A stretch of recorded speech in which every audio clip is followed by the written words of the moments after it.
In scriptures, the human body is often referred to as the temple of God. Yet, it is quite an uncommon privilege for any soul to attain this sacred abode that houses the divine, as it is truly a blessing to be reborn as a human being. On several occasions, Supreme Master Ching Hai has spoken about the rarity of this phenomenon.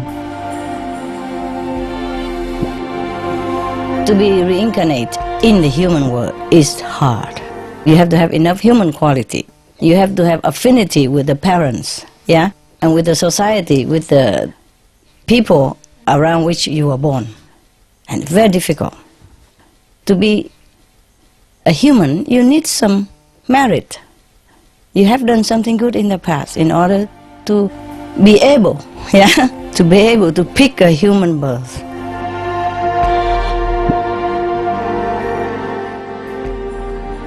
As a living temple of God, the human body is fully equipped with miraculous wonders that can be awakened in those who are spiritually conscious and have complete faith in the Creator of all life. Enigma, Latin for fasting, is the human ability to live without food. Since time immemorial, there have always been individuals who can sustain themselves on prana, or the vital life force. Through the grace of the providence, initiates, people who follow a food-free lifestyle, can draw the energy from nature to nourish themselves. They live on the chi, from the ground, or from the forest, and from the sun and from the air. They make use of all that. Or they live on love, on faith alone. These individuals are known as breatharians, pranarians or anidiots, solarians or watarians, and they come from all walks of life, from different cultures, and all corners of the world. Indeed, the possibilities and miracles in this life, as our benevolent Creator has designed for us, are endless. We only need to connect within to recognize our abounding largesse as God's children. Supreme Master Ching Hai has lovingly recommended a weekly series on Supreme Master Television to introduce those individuals of the past and present who have chosen to live food-free on earth. May their spiritual stories enthrall you. May hearts be opened and horizons be expanded.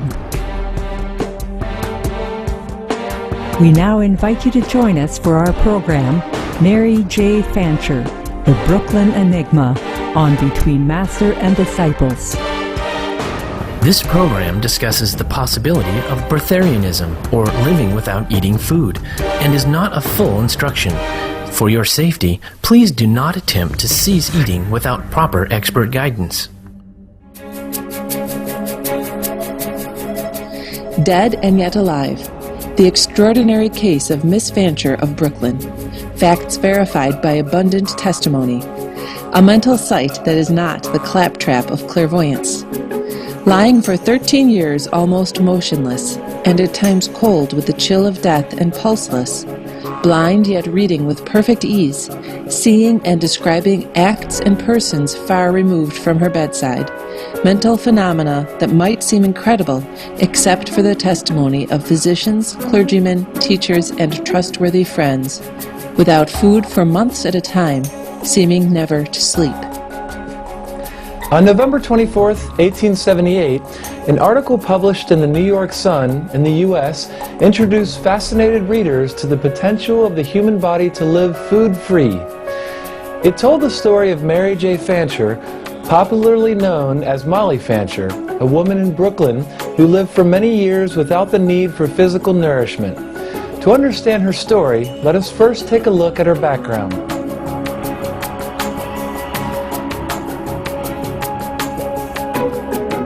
Molly Fancher was born on August 16, 1848 in Attleboro, Massachusetts, USA, to James E. Fancher and Elizabeth Crosby.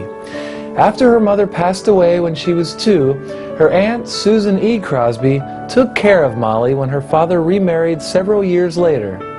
Attending school at an early age, Molly's aptitude for learning was so high that she entered Brooklyn Heights Seminary at almost 12 years old.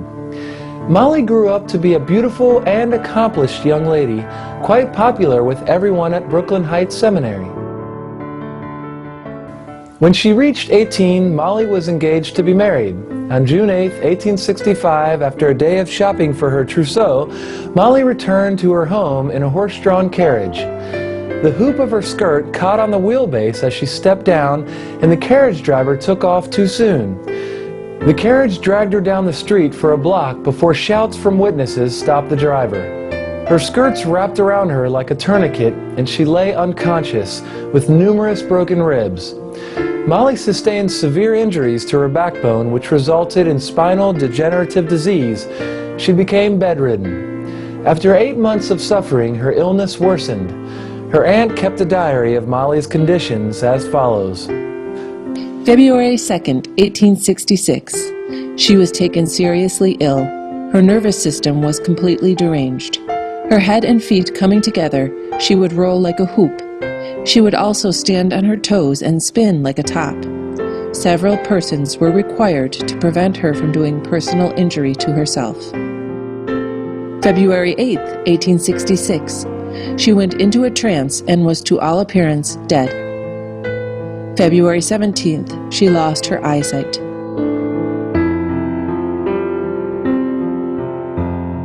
February 18th, she lost her speech. February 19th, she lost her hearing. February 22nd, she saw, spoke, and heard for half an hour, and then for a time lost these faculties. February 23rd, she lost the sense of sound.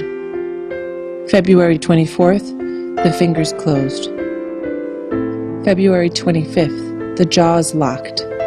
February 26th, the legs took a triple twist. March 7th, the spasms were violent. May 20th, 1866, she asked for food, ate a small piece of cracker, it being the first food she had taken in 7 weeks, and was able to retain on her stomach. Despite being seriously ill and barely eating, sometimes for months, her body did not become emaciated. Worried about nourishment, her aunt and doctors forced her to eat, but she eventually vomited up all the food. The most she could consume was a teaspoon of liquid every now and again, sometimes at intervals of a month or so. From May 24th to June 28th, she has not been able to take any nourishment. 1 pint of sweet oil has been used in bathing her chest and bowels, and that has been all the sustenance she has received. Being constantly by the side of her beloved niece, her aunt often noted at her incredible strength in spite of her lack of nourishment. According to Abraham H. Daly, family friend and author of the book, Molly Fancher, The Brooklyn Enigma, an authentic statement of facts in the life of Mary J. Fancher, the psychological marvel of the 19th century, Molly's ability to live without food had significant ramifications. Miss Crosby makes frequent mention of Miss Fancher's possessing unnatural strength. That she received a supply of strength from some source, unknown to her attendants, seems very certain. For how, otherwise, could life have been maintained for so long a period? Occasionally, she expectorated blood, apparently from her lungs, which certainly would greatly weaken her.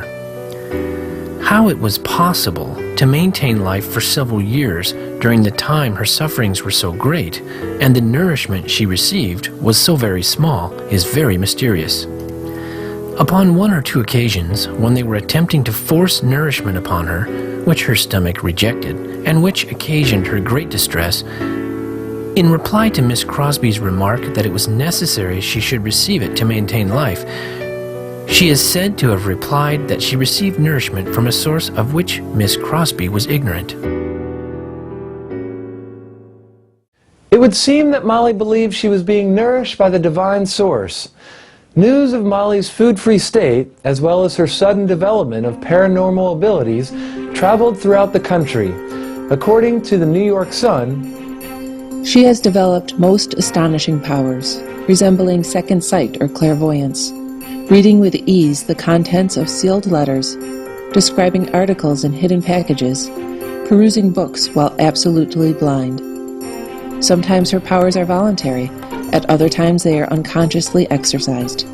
So little nourishment has she taken that it may be said she lives without food. She is surrounded by persons of social standing and refinement, and has always been exceedingly sensitive to any public mention or knowledge of her condition. Despite attempts at keeping her identity location hidden, thousands of people flocked to her home on Downing Street to see for themselves the Brooklyn Enigma. Molly was visited by ordinary as well as people of eminent status, including clergymen, pastors, journalists, astronomers, architects, physicians, and scientists who sought to validate her conditions.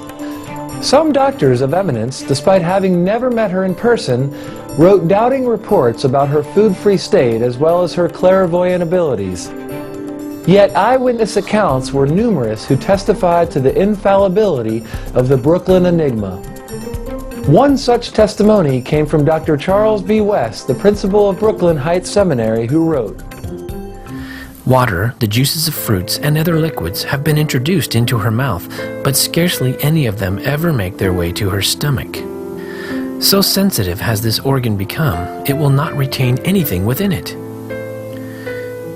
In the early part of her illness, it collapsed, so that by placing the hand in the cavity, her spinal column could be felt. There was no room for food.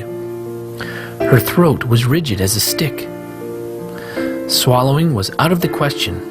Her heart was greatly enlarged. Severe pains passed from it through her left side and shoulder. With slight exceptions, she has been blind. When I first saw her, she had but one sense, that of touch. With that, she could read with many times the rapidity of one by eyesight. This she did by running her fingers over the printed pages with equal facility in light or darkness. With the finger, she could discriminate the photographs of persons, the faces of callers, etc. She never sleeps, her rest being taking in trances. On June 1st, 1866, Molly entered a trance that lasted for an entire week. After coming out of it, she had no recollection whatsoever of what had transpired. The following day, she entered another trance that lasted incredibly for 9 years. In addition to being food-free during this entire period of time, Molly accomplished amazing feats while in an apparent state of sleep. During those 9 years, she had spasms and trances. Sometimes her eyes were turned upward and backward in her head, but always remained sightless. During those 9 years, as I am informed from unquestionable authority, she wrote upwards of 6,500 letters, worked up 100,000 ounces of worsted, did a vast amount of fine embroidery and a great deal of very beautiful waxwork, cutting and coloring the flowers and leaves in the most ingenious and perfect manner. When the use of her two hands was required, the work was done above her head, her left hand being carried up to meet the position of her right hand as described. Her writing was done by inserting a pencil or pen in between the closed fingers of her left hand in the palm, so that the pencil or pen was held in her fist. Her handwriting was very regular and beautiful, her powers of composition very superior. Although bedridden for 50 years, Molly was never bitter. Many testified to her loving and charitable personality, always ready to aid others in need. She was honest and straightforward, and possessed a keen insight and intuition into the human nature. Molly was known to be a brilliant and witty conversationalist. After celebrating her Golden Jubilee of 50 years in bed on February 3, 1916, Molly passed away 8 days later at the age of 67 to be forever known as the Brooklyn Enigma.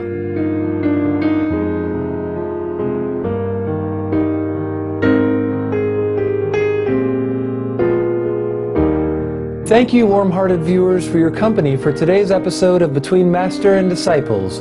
Please stay tuned to Supreme Master Television for good people, good works, coming up after noteworthy news. May heavens grace your life with an abundance of joy and loving kindness. Literature on living food-free.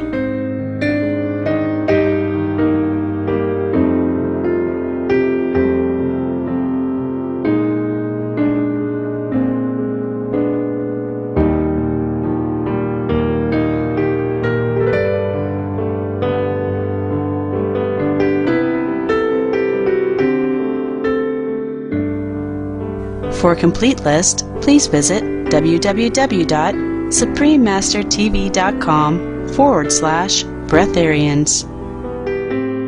For more details, please visit www.suprememastertv.com/BMD.